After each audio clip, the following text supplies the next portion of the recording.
Hello, I'm Stuart Bloor, and usually when I introduce my angling videos there's water behind me and I'm at the start of a session. Well, this week is a little bit different because I've actually done my fishing already. I've been after chub on the canal, and so here I am surrounded by my tackle, and what I'm actually going to do this time round is to actually talk you through the items of tackle that I used, and perhaps more importantly why I chose those particular products or those particular items that I was fishing with. I'm asked three questions more than any others put together. Those three far outweigh all the others, and the questions that I'm asked: what bait did you use? I think there's a certain validity in that, because of course bait is a confidence thing, and if you've been struggling on a particular river after barbel and someone else has been catching, it's only natural to want to know, well, what bait did they use? So there is a certain validity, as I say, in that particular question. Another one is, where did you fish?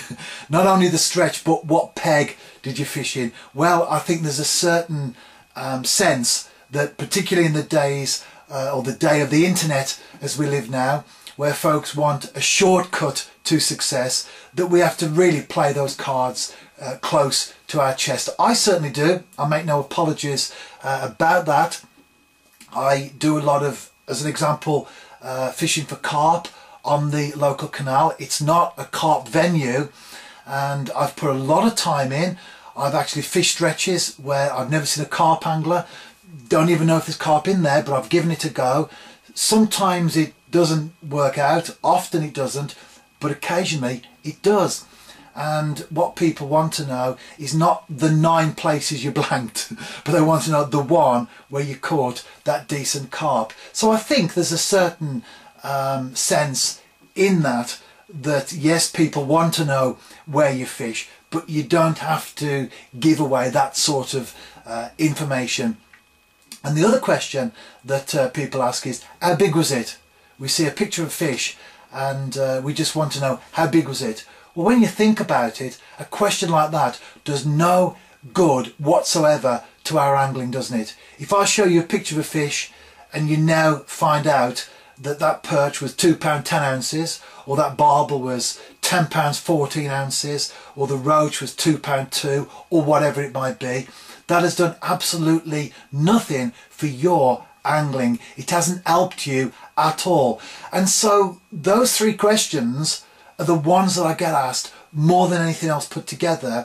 And while some have a certain sense of knowledge coming through, in reality they're not actually going to further our angling. The questions that we should be asking is, you use this particular rod, why did you use it?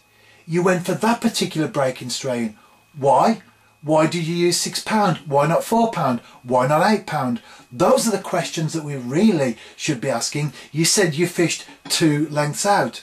Why 2 lengths out? Why not 3? Why not 4? Why not 5? Those are the questions we should be asking, because when we do that, what we start to do is we start to get into the mind, if you like, of the angler that's caught those particular fish. We start to see the reasoning behind the bait, the presentation, the tackle, the choice of swims and all that sort of stuff. So those are the questions we should be asking. So let me talk you through the items of tackle that I've used this week that have worked for me, and you'll see on the video some of the fish that I have caught. You can read about them in the article, of course, but I'll actually show you some of the pictures as we go along through the video.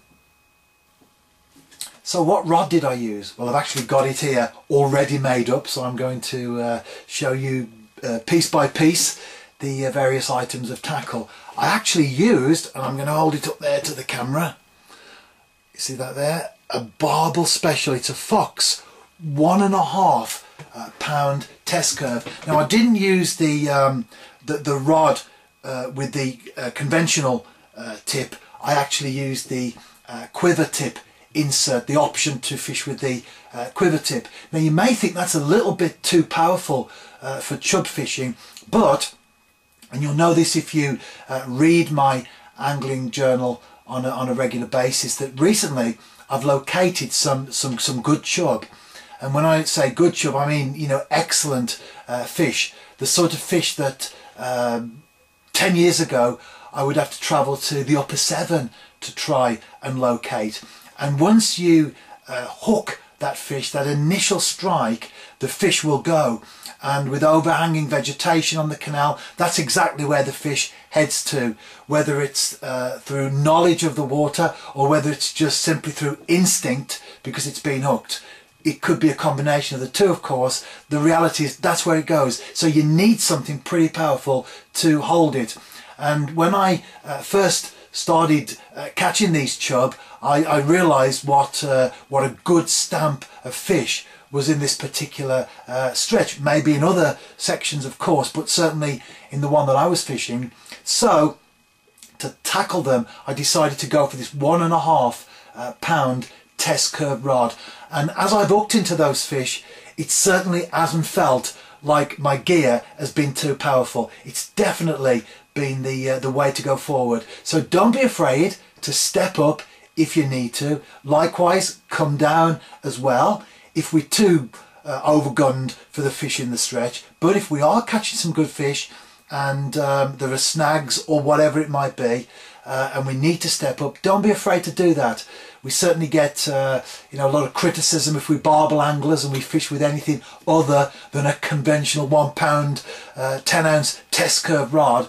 But some of the venues I fish, and I know people that fish tidal rivers will agree with me, you can't fish with those particular rods in those conditions. I fish the lower Severn when it is up to the banks and it really is quite high up and racing through, and you need a good rod to do that. So I chose this one, and don't be afraid to step up if you need to.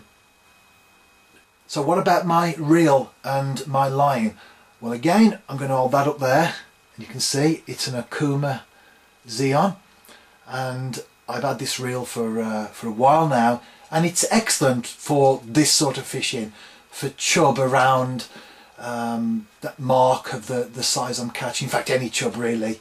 Wouldn't be suitable for big fish like barbel or carp, pike or anything like that, but certainly for the sort of fishing that I did this week, it's excellent. My line was 6 pound Maxima, and I went straight through with that. And as to the point that I was making earlier about why did I use 6 pound? Why not 4 pound? Why not 8 pound? Quite simply, really, that I needed that to tame those fish. They're good fish, and 4 pound would definitely have been too low. 8 pound, 10 pound, 12 pound, it's too much. Don't need that sort of strength. You need to balance your tackle up, and so on a reel like that, on a rod that I've got, that 6 pound line was well balanced, and I haven't lost any fish as a result of breakages or anything like that. So it proved to be the right choice. So that was my reel, that was my line. What about further down the gear now? Well, I've got a little bit closer to the camera here. Sometimes you may notice on the videos that I might fluff my lines a little bit and get a little bit lost, like I did on the last clip. But I don't re-record them. I don't do them over again. It's just basically me, my camcorder, do it first time. So it's literally warts and all, as they say. Right. As you can see there, I've got a barn. Now, you will see in a minute.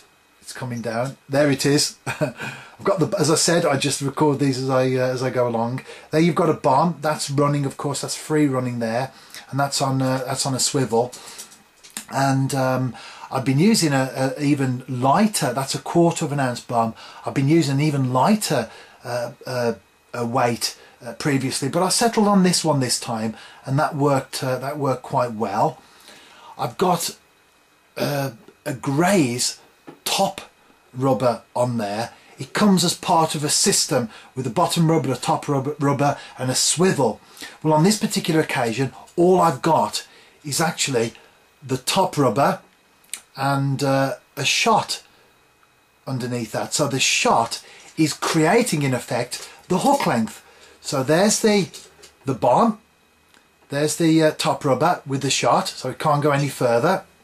And then about 8 inches along, you can see the hook, and it's size 4 Drennan Super Specialist. I like these hooks, particularly for fishing bread or paste, for chub. I've used these for many years in that particular size, maybe a size 2 sometimes, size 6. But it's quite a chunky hook, and I find that the bread moulds around it. You can pinch it down the shank and then just leave little bits of flaky pieces towards the point. The point has to be exposed, of course, but where you pinch it to the shank, it takes bread quite well. So that's my setup.